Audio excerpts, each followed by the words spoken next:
I speak today to you in the presence of the God who creates, teaches and comforts. Amen. Amen. Jesus gave us teaching that resonates through the ages. He knew the awful suffering he would face and what a shining light he would become. In his earthly ministry, he dropped pearls of wisdom that continue to give insight in today's world 2 millennia later.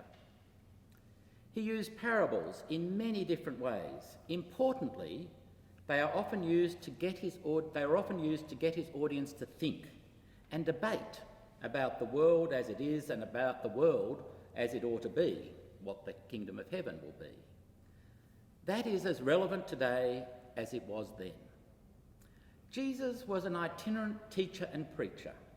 Crowds would gather around him, and his stories would be a starting point for debate and discussion. So, they would ask, what will the reign of God be like? Well, he would reply, let me tell you this story.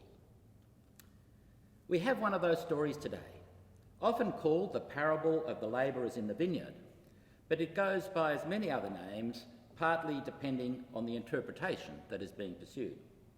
Vineyards provide nice metaphors with images of growth and new life, but also cutting and pruning. But this story today is about harvest time. One of the superficial and obvious readings of the parable identifies the landowner with God. We understand that at Judgment Day, God's grace will be so much different from what we might expect.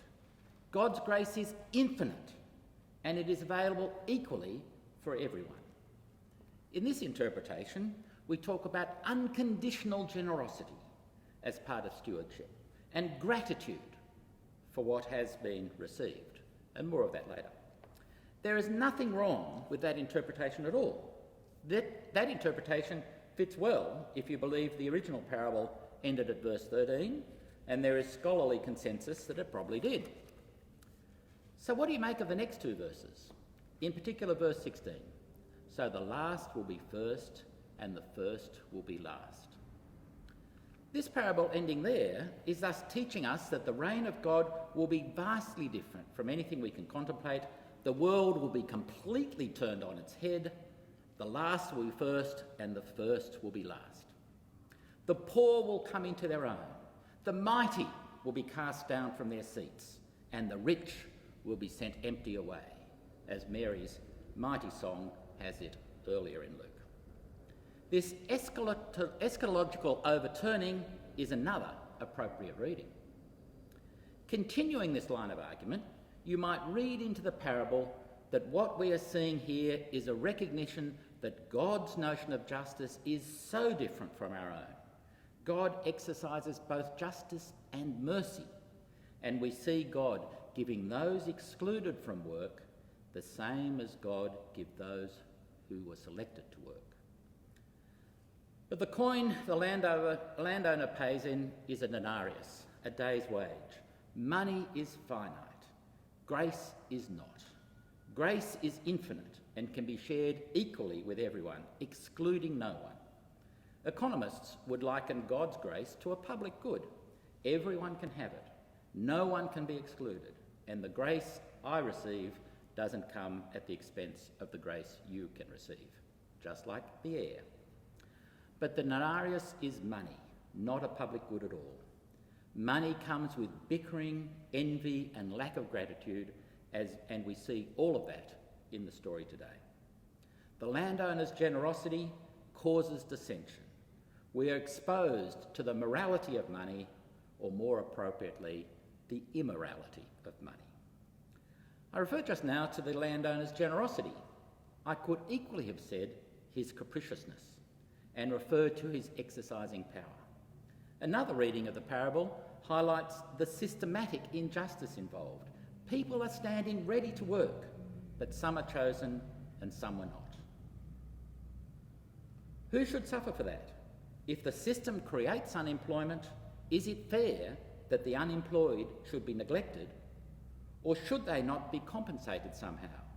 So at another level, the parable raises questions of systematic justice and systematic injustice. As I said earlier, the parables were designed to cause discussion, and for that they need to be somewhat obscure, and this potentially is why they remain just as relevant now as they were then. I'm not going to attempt to tell you the correct interpretation, but maybe it's a bit of all of the above, but I would especially invite you to reflect on the story and engage with it as Jesus intended back then, and we should continue to do today. It's probably not a coincidence that in the first reading today we have that lovely passage from Isaiah to go with the parable. For my thoughts are not your thoughts, nor are your ways my ways. For the heavens are higher than the earth, so are my ways higher than your ways, and my thoughts than your thoughts. We cannot fathom the extent of God's mercy and justice. God is so generous, God is so good, that we can have no words to express God's love properly. But, and because it is Stewardship Sunday, you should have expected a but, we can help God's grace and God's mission here by supporting the work of this parish. We are separated because of the pandemic, but we are still together as a parish. The parish is still doing God's work through the Lazarus Centre and the social enterprise. We are still caring for each other. We still have expensives in keeping us going, keeping our music alive, the beautiful music we heard today, and keeping us in touch with each other. The maintenance costs of the parish continue unabated as we clean the hall, for example, more thoroughly now than ever before. St Peter's Eastern Hill is like a vineyard. There are labourers who are still coming to work in the vineyard. Some toil long in the sun, some only work a few hours a week. However, all are working together. I'd ask you to continue to be an instrument of God's grace. Please continue your generosity to keep the labourers in this particular vineyard going. Your contributions help the parish budget so that we can continue our ministries, our music, our liturgy, our bookshop, our work with RMIT, our work with the homeless and upskilling people into work, the telephone tree, and our teaching ministries. All these things cost money. All rely on regular commitment and generous giving. As we say in the pew sheet, there are many ways of supporting the work of the parish. Please continue to do so. And in this time of additional costs, please increase your commitment if you can. The day goes on. The labourers are out. Please join them in the vineyard work of St Peter's.